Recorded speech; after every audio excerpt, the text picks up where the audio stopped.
guys, bili tayo ng ano. Yan ang ganda.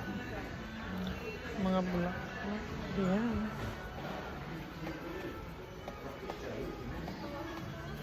Guys, ang ganda. Yan, ang ganda.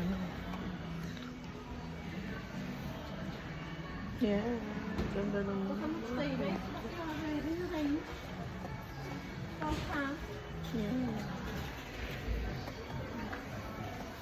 Ulit yun ang hinahanap natin dito guys. Ang dami mga pang display guys sa bahay. Yan, ganda.